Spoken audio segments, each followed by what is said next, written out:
Hello, welcome back to my channel. അപ്പോൾ ഇതൊരു daily വ്ളോഗായിട്ടാണ് ഞാൻ എടുത്തേക്കണത്.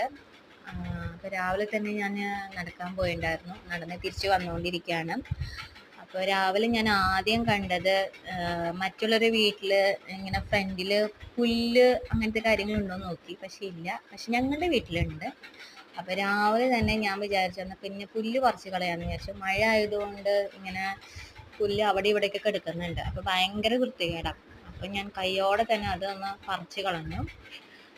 മറ്റുള്ളൊരു വീട്ടിൽ നോക്കിയപ്പോൾ അങ്ങനെ വലിയ ഇതൊന്നുമില്ല, പുല്ലും കാര്യങ്ങളൊന്നും ഇല്ല. ഞങ്ങളുടെ വീട്ടിൽ മാത്രം ഇങ്ങനെ പുല്ലും കാര്യങ്ങളൊക്കെ. അപ്പം ഞാൻ പിന്നെ അത് പറിച്ച് കളയാമെന്ന് വിചാരിച്ചു. അപ്പോൾ രാവിലെ തന്നെ അത് കളഞ്ഞു. പിന്നെ അത് കഴിഞ്ഞപ്പോഴാണ് മഴ വന്നത്. അപ്പോൾ വലിയ മഴയൊന്നുമില്ല, ഒരു ചാറ്റൽ മഴ അത്രയേ ഉള്ളൂ. അങ്ങനെ വലിയ മഴയായിട്ടൊന്നും പെയ്തിട്ടുണ്ടായിരുന്നില്ല.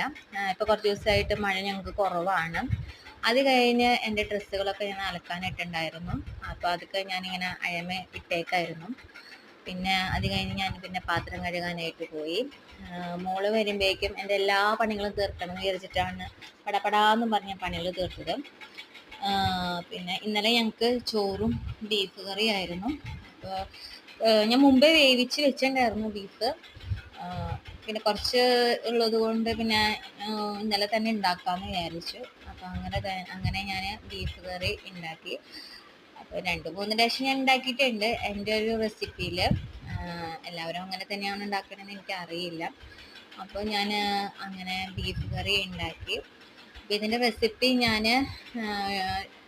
വീഡിയോ ഞാൻ ഒറ്റയ്ക്കായിട്ട് ഇടാം പറ്റുകയാണെങ്കിൽ. അല്ലെങ്കിൽ പിന്നെ ഇതിൽ തന്നെ ഞാൻ ഇൻക്ലൂഡ് ചെയ്ത് വെച്ചിട്ടുണ്ട്.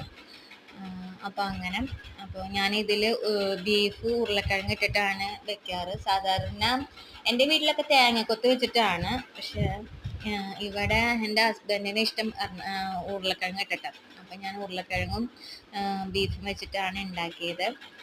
അപ്പോൾ നല്ല ടേസ്റ്റൊക്കെ ഉണ്ടെന്ന് ഹസ്ബൻഡ് പറഞ്ഞു. അങ്ങനെ ഭയങ്കര കോൺഫിഡൻസ് ആയി ഉണ്ടാക്കാന്നുള്ളത്. കാരണം ചില സമയത്തൊക്കെ ചീറ്റി പോകാറുണ്ട്, ചിലപ്പോൾ ബീഫ് വേവില്ല, അങ്ങനത്തെ കാര്യങ്ങളൊക്കെ ആയിട്ട് നിൽക്കാറുണ്ട്. പക്ഷേ ഇപ്രാവശ്യം നന്നായിട്ടുണ്ടെന്ന് പറഞ്ഞു. പിന്നെ പ്രത്യേകിച്ച് വേറെ കറികളൊന്നും ഞാൻ ഉണ്ടാക്കാനൊന്നും പോയില്ല, കാരണം ഇത് തന്നെ മതിയെന്ന് വിചാരിച്ചു. അങ്ങനെ ഞാനും ബീഫ് കറി ഉണ്ടാക്കി. പിന്നെ അപ്പുറത്തെ വീട്ടിൽ പൂജ ആയതുകൊണ്ട് ഞങ്ങൾക്ക് ഇങ്ങനെ പ്രസാദമൊക്കെ അവർ തന്നിട്ടുണ്ടായിരുന്നു. ഞങ്ങൾ ക്രിസ്ത്യൻസ് ആണ്, പക്ഷെ അവരുടെ പൂജ കഴിഞ്ഞതുകൊണ്ട് ഞങ്ങൾക്ക് പ്രസാദം തന്നിട്ടുണ്ടായിരുന്നു. അപ്പോൾ അത് പിടിച്ച് മോള് നടക്കുകയാണ്. പിന്നെ അത് കഴിഞ്ഞ് മോളെ കരാട്ട ക്ലാസ്സിൽ കൊണ്ടുപോയി. അപ്പോൾ അവളുടെ കരാട്ട ക്ലാസ്സാണ് ഈ നടക്കുന്നത്. അപ്പോൾ അത്രയേ ഉള്ളൂ. ഇഷ്ടപ്പെട്ട ലൈക്ക് ചെയ്യുക, ഷെയർ ചെയ്യുക, സബ്സ്ക്രൈബ് ചെയ്യുക, സപ്പോർട്ടും ചെയ്യുക. താങ്ക്